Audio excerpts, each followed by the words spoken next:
Olá galera, professor Lucas Mateus. Vamos resolver agora a questão de número 111, que envolve o conteúdo de circuitos elétricos. E fala o seguinte: resistores são elementos do circuito elétrico usados que têm como função precípua a conversão de energia elétrica em energia térmica, ou seja, são usados como aquecedores ou como dissipadores de eletricidade.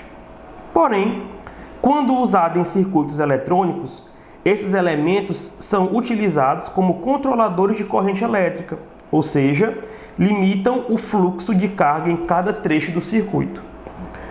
Construído um circuito eletrônico, usando uma fonte de tensão elétrica contínua e 5 resistores de valores iguais.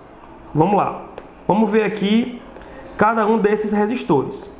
Nós temos o resistor de 3,5 ohms, o resistor de 7 ohms, o resistor de 14 ohms, o resistor de 21 ohms e o resistor de 42 ohms.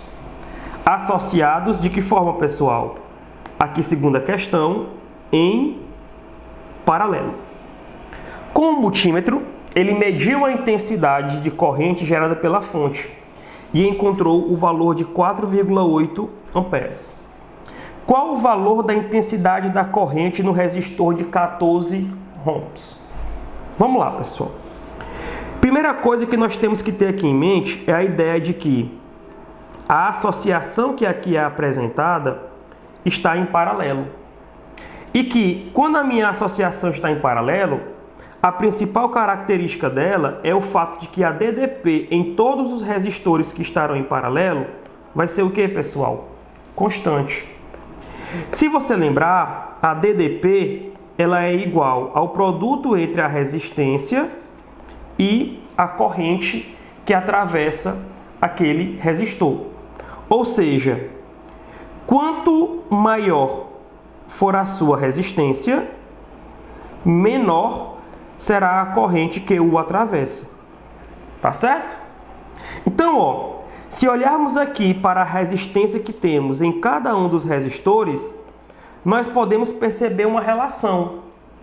No resistor de 42 ohms, que é o maior resistor, terá que passar a menor corrente. Então, vamos chamar aqui, de uma corrente I.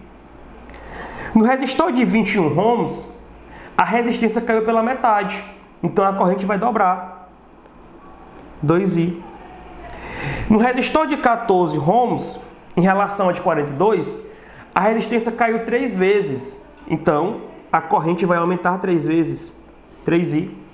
No resistor de 7 ohms, em relação ao de 42, a resistência caiu 6 vezes. Então, a corrente aumenta para 6I. E no resistor de 3,2 ohms, a resistência diminuiu 12 vezes. Então, a corrente vai aumentar para 12I. Quando eu juntar a corrente que passa em cada um desses resistores, eu tenho justamente a corrente que vai entrar pelo nó de entrada do meu circuito. Então, aqui, quando você somar I mais 2I, mais 3I, mais 6I, mais 12I, você vai perceber que você tem aqui 24I de corrente. E que esses 24I vão ter que ser igual aos 4,8 amperes que entraram naquele circuito. Com isso, você percebe que o I vai ser igual a quanto, pessoal? Igual a 0,2 ampere. Como a questão quer saber justamente a corrente que passa no resistor de 14 ohms, nele a corrente que passa é de 3I. Então, 3 vezes 0,2, vamos encontrar aqui uma corrente de 0,6 amperes. Resposta exatamente na alternativa letra C. Abraço.